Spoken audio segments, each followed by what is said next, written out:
You could be forgiven for thinking that I'm in the heart of the French countryside, with its rolling hills and vines disappearing off into the distance. But to be honest with you, I couldn't be anywhere more quintessentially English. I'm on the outskirts of Canterbury in Kent. About 200 miles that way is Reims, the spiritual home of one of the world's most famous luxuries, champagne. And interestingly, it's on exactly the same geological scene as where I'm standing. The vineyard is named Domaine Evremond, after Charles de Saint-Evremond, a 17th century soldier and writer who was the first to introduce champagne to England and lies buried in Westminster Abbey. We focus very much on Kent because it's the Garden of England. It's where the best fruit is grown. It's warm, it's sunny. And Vitaly, how similar does this feel to the domains that you've got back in France? For us, the difference is to deal with the climate. Right, Because of this course. is quite different than in France. In layman's terms, is the process very similar to what you'd be doing in Champagne, but you just can't call the product Champagne because it's not produced there? The process is, of course, very close. How you can do an excellent wine here in the Kent, and I'm just totally convinced that we will do something super nice, elegant. Do you find it exciting or do you find it a risk? Exciting. No, but the adventure is to really keep all the elegance from your soul. I've got you. I know what you're saying. Yes, it's the yes, flavour of the Kent, flavour, isn't it? yes. I love it. I love it. Alexander Ponevoy, Tattinger's head winemaker, is the man in whose hands and taste buds the dreams of the whole team rest. I'm joining him as he's sampling individual still wines from each of the 3 grape varieties before he blends them and adds the bubbles. So we use the Chardonnay for the minerality and the freshness. We use the Pinot Noir more for the structure and for the fruit. And you observe the flint effect. This minerality and this profile, the reductive profile, due to the flint, because we have the flint, we have the chalk, and in the soil, so it's really pure. Really clean, fresh. Freshness. Oh, it is, yeah. Yeah. Gets you there, doesn't it? Yeah, brilliant. Patrick's dream of champagne quality wine grown in the Kent fields is nearing reality. And I've been offered a real honour. The chance to join this intrepid team for their first ever tasting of this groundbreaking English sparkling wine. Oh, yes, there it is. Cheers. That is heavenly, That's isn't it? fantastic. That's fantastic. Oh, yeah. That's delicious. Wow. Yeah, thanks for coming, Matt. Pleasure. I'll be back. For siblings Therese and Donal McKinley, their family's life is entwined with the breathtaking County Antrim coast and the animals for whom this nation has been home for centuries. Donal and Therese's family home lies just inland of Ballycastle, in 300 glorious acres of farmland. At its heart are their Irish Draught and Cob horses, whose history on these hills stretches back hundreds of years. The McKinleys spend their days sharing these animals and this glorious landscape with visitors on exclusive riding trips. From their base around the kitchen table, 3 generations of the family meet every day. Melissa was saying that she's good to teach on Saturday, doing all the lessons. Are you available later on today to go over the accommodation for the rest of the day? I'll make sure it's all working okay. Were you riding jump seat? Yes, he did. That's because you're a good rider, James. That's why. Once a struggling traditional farm, the family's fortunes have been transformed since the arrival of their stunning native horses. A gut instinct gamble by the father of the McKinley clan. Danny, when you started with this farm then, what was the business? I suppose we were livestock farmers, cattle and sheep. Livestock farming was no longer viable. We were carrying plenty of debt. We had to look at what other opportunities there was. The land was our only asset, and the only resource we had was a view from the top of the hill here. We can see 5 counties. We thought if we had a riding school and trekking centre that there would be a market for it. But did you have any experience with horses beforehand then? Oh, absolutely none, Mark. None? None. When I went to look at a pony, I couldn't tell whether the pony was disunited on the correct leg, he was forward going. I was a judge of people, I wasn't a judge of a horse. There was a lot of people out there whose children had grown out of their ponies. Wow. Genuine people who wanted their pony going to a good home. So when did you ride your first horse then, Danny? When I was 50. So that was... Did you enjoy it? My first run out was a dislocated pelvis. Oh so, my goodness me. If you can figure out how to enjoy a dislocated pelvis, Fair enough. I suppose you would have to say that anybody that can get a living on the north coast of Ireland and get a good quality of life is like very privileged. We're blessed that we get opportunities, and I'm so lucky that my family can be around me and that there's opportunities for them for the future. Should we have 1, 2? Yes, Matt. We're on. Good. We're up, Murph. And now it's my turn. Saddling up with Therese and her cousin Daniel for a cliff-top ride, promising stunning views from their land. Oh, this is just spectacular, isn't it? So you get people from all over the world doing what I'm doing right now. Absolutely. We had somebody from South Africa this morning. We've had someone from every continent bar Antarctica. A lot of people just have an affinity with Ireland and want to come and ride in these coasts. Come on, Murphy. Walk on, let's go. Oh, Murphy, thank you. You're a legend. Thank you, honestly, to the whole family for what has been a fantastic day. You're very welcome, It's been a Matt. pleasure, Matt. I'll never, ever forget this. There's an old Scottish mythology telling tales of magical, shape-shifting water beasts called Kelpies. Sculptor Andy Scott from Glasgow drew inspiration from the heavy horses that worked in local industry and pulled boats along these canals, and I'm sure he'll agree, he created something pretty spectacular. Weighing in at 300 tonnes each, their interlocking plates form the largest equine structures in the world. To care for these Kelpies, you need a head for heights. Craig, how are you, mate? Hi Matt, how you I doing? tell you what, these are absolutely amazing, aren't they? Yeah, some structure, isn't it? Something that's not a problem for Craig, whose working life is spent suspended from some of the world's tallest structures. Have they got names, these two? This one's called Baron and the other one's called Duke. Excellent. And we're working in Barron today, yeah? You certainly are. Maybe there, Craig, eh? Yeah, you've made it. Woo! Oh, wow. Oh, my goodness me. It's more than a decade since the Kelpies were first unveiled, and Craig's been called for a 70-foot-high spring clean. Right, let's clean your teeth. Just blast away, yeah? Yeah, There's go no for it, particular mate. technique? No. The inside might be spectacular, but with an inspection of the outside needed, Craig's invited me for an experience that I'll never forget. I tell you what, it's a cracking day for a bit of Kelpie climbing. We've just come up here to do a bit of checking on the panels, make sure all the nuts are tight, make sure that nothing's going to blow off in high winds. But the Kelpies are looking good on their 10th birthday. I've been drawn to this part of the Welsh valleys to see something that has been hidden from the rest of Britain for decades. It's a 2-mile secret that could make this part of the country world famous. When the Rhondda rail tunnel was opened in 1890, it was a feat of Victorian engineering, created to cut a path under the mountains between Blaencoombe and Blaengwynfi.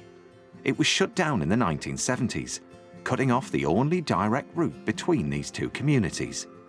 Until now. When I heard about it, I thought it was fantastic.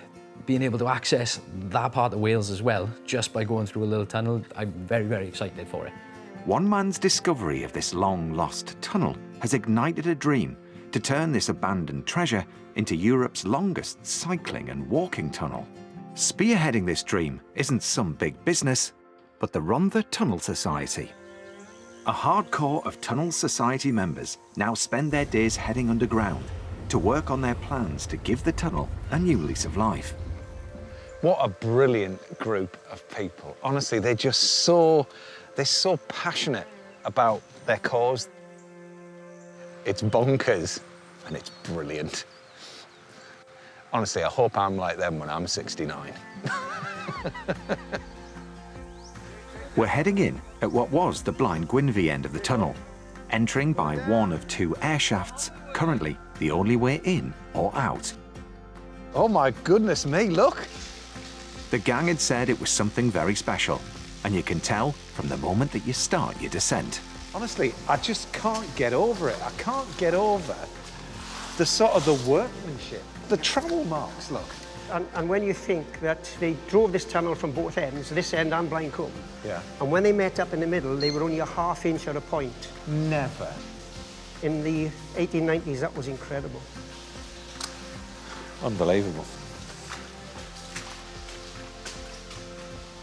With comms checked and the mountains towering ever higher above, we're heading further in. How deep are we now? We're about still 1,000 feet below ground. Gosh, when you think about what's above us. A bit of rock, yes. Ah. Nearly 60 years on, the tunnel's still standing strong along its full 2-mile stretch. It's time for me to leave Steve and the team behind. But this lot are only just getting started. They've got a long journey ahead, but they've got the passion, pride, and determination to make it happen. In Scotland, people have seen kingdoms built and lost across the centuries. The ruins that still rise from its landscape tell the story of our history. From the Neolithic Skara Brae to once mighty medieval fortresses. They're windows into another world, clinging on against the ravages of time and weather. But here in Scotland, there is a dedicated team of guardians with skills as old as the castle itself here on the shores of Loch Awe, who work tirelessly to protect the future of our past. Ginger. Works manager Ginger is a veteran restorer and is heading up conservation at an important but often overlooked national treasure, Bonor Ironworks. His work now part of the histories of the buildings that he cares for, passing on his years of knowledge to a new generation, like master stonemason Kaz. How are you doing? Hi Matt, how you doing? I'm Kaz. Kaz. Yeah. Today she's inspecting the building that once contained Bonor's furnace. Have you always been involved in the inspection side of things? No, actually speaking to the stonemason based at Culzean Castle in Ayrshire, and he was showing me different aspects of stonemasonry, and I was like, I really like the look of this. Yeah. So yeah, he gave us a wee shot of it, and I thought, and he's like, I was like, what do you need to do to get into this? And he's like, you just have to get an apprenticeship, so that's what I did. You obviously don't mind heights, Kaz. I love them. Yeah. Higher the better. Yeah. Higher the better, love it. While a passion for the past is shared by everyone on this site. Hey, how are you? Yeah. Some, like Sophia, have found their niche discovering history in the most modern of ways. This looks very technical. It is. It's a very clever machine that creates a sort of 3D map of what it can see. One scan sends out an invisible laser, and then it bounces back to the machine. We borrow from the gaming industry to make really accessible models for people to be able to explore. We can give this data to our colleagues, for example, the stonemasons. Then without the use of scaffolding, they're able to really closely interrogate the mortar in the stone, the shapes of the stone, before they go out on site. By doing multiple surveys, we can actually measure the change that happens on the site. I see. If you don't mind me saying, you don't sound like you're local. I'm from America originally, but Right. I've been working for Historic Environment Scotland for about 6 years now. I started as a trainee here. And an exciting and fascinating world to be It's the involved coolest in. job. I can't lie to you, it's the coolest job. You can try it out if you'd like. Press play, and then it'll make a whirring sound. One of the best parts of the job is the places that you get to go. Maintaining our historic sites, it's really incredible to be able to support that kind of work with the things that we do. The future of history. Across the country, there's over 1.5 billion train journeys a year. And I'm heading to the station in England that's the busiest of them all, London's Liverpool Street, to meet the unsung heroes who keep this place on track. If you're one of the hundreds of thousands of people who pass through here every day, you might not notice them, but they're always here, going the extra mile to get us where we need to be. People like William, in charge of mobility assistance, who is a lifeline to many. Platform 3 we're after here. Here it comes! Yeah, I was perfectly on time. Yeah. He will be coming on the first coat. How often do you do this job? Every morning. Every morning? Every morning, yeah. He comes in most mornings. Yeah, it's here. Hello, Mr. Renton. How are you today? Where are you going to? To the underground. Straight to the underground. Mr. Renton. Hello. Hello, my name's Matt Baker. I was just wondering what it feels like to hear William's voice every morning as the doors open. You knew he would be there for you. Yes, I did. They're very good and very reliable. It's not that I don't know my way around. You can't tell what the rest of the human race are up to. The trust that you must have. My life wouldn't be possible without it. 80 million people cross Liverpool Street's 17 platforms every year. Managing all of this movement is a team of 48 station staff, a fraction of the size of some of its higher profile neighbours. All lifts, escalators, everything's in good working order today. Okay? It makes for a close-knit crew, and leading them today is the team's youngest member, station supervisor Uzma. What an incredible display of British culture you've got here, with so many people coming together in one place. I know. So you'll see people from all different backgrounds, beliefs, religions, and I love that.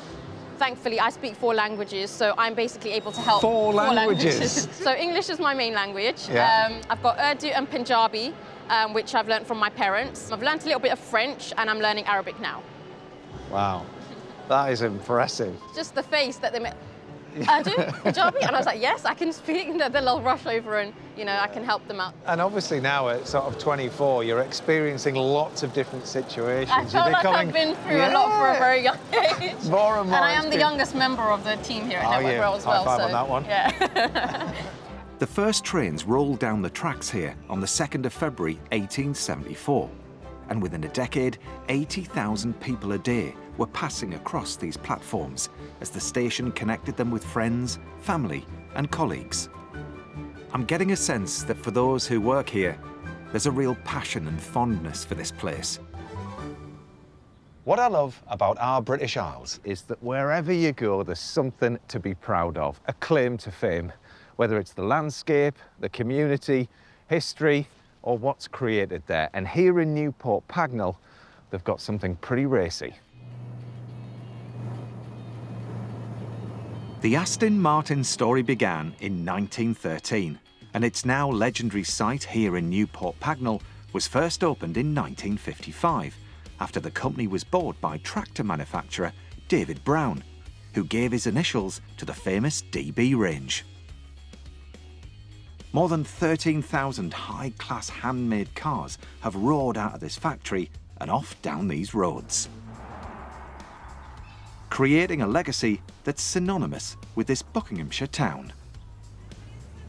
Although production of new cars has moved to Warwickshire, this workshop lives on as a place where vintage vehicles come home to be restored. This site is all about the classics, with a skilled group of craftspeople who are in love with this motoring heritage, going to incredible lengths to keep these vintage vehicles running. And it's those craftspeople that I've come here to meet. Welcome to our heritage workshop. Oh my goodness me. On the job list today are some seat panels for a DB5, so I'm jumping in as apprentice trimmer. This is our cutting bench. This has been here longer than I have. We've got 2 different makes of leather, which is what we use on our DB cars. Oh, wow, look at that. We look to inspect it for any scars, blemishes. We use about 7 hides to do a car. This is the beginning of a week-long process, where Chris and Sue will use their skills to measure, cut, stitch and stuff fabric to create just one beautiful, bespoke seat. I mean, if you don't get it right at this level, when you're driving a car, you don't feel right sitting in the car. That's why it takes the time. Now, you cannot come to a place like this without pretending to be James Bond. Luckily, 5 years ago, they made a handful of cars to exact Bond specifications, and I'm getting a chance to live out my boyhood dream.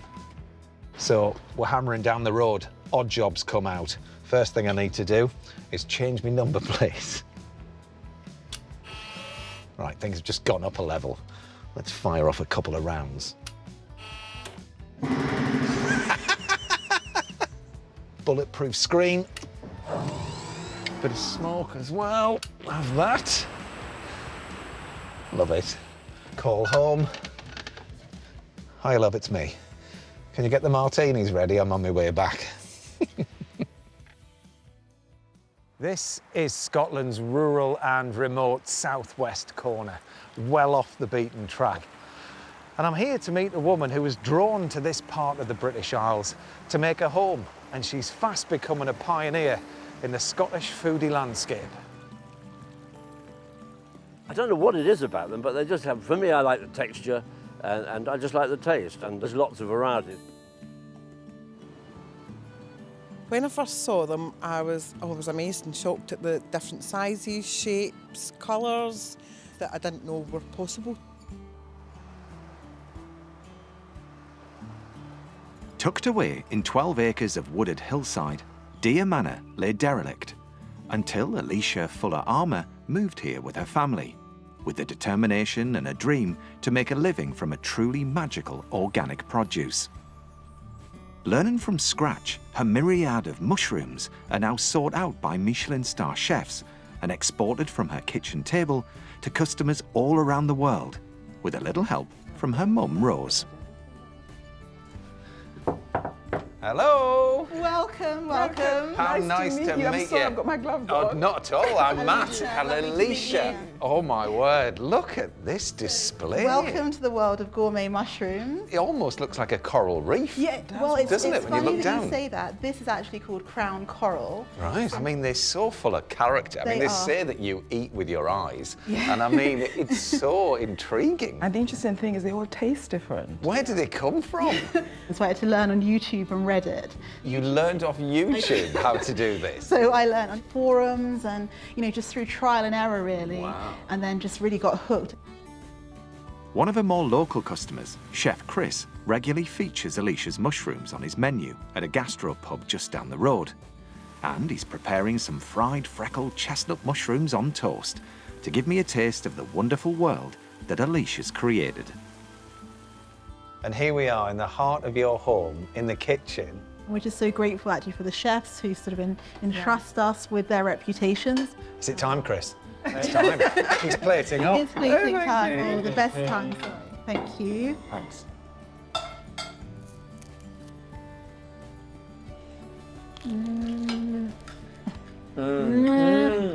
That is meaty. It's delicious. It's absolutely everything you want. Chris is fantastic. Oh my word. Well, here's to you, honestly. That's Chris. Thank you very much indeed. Thank you so much. And all the very best to you. What a way to finish.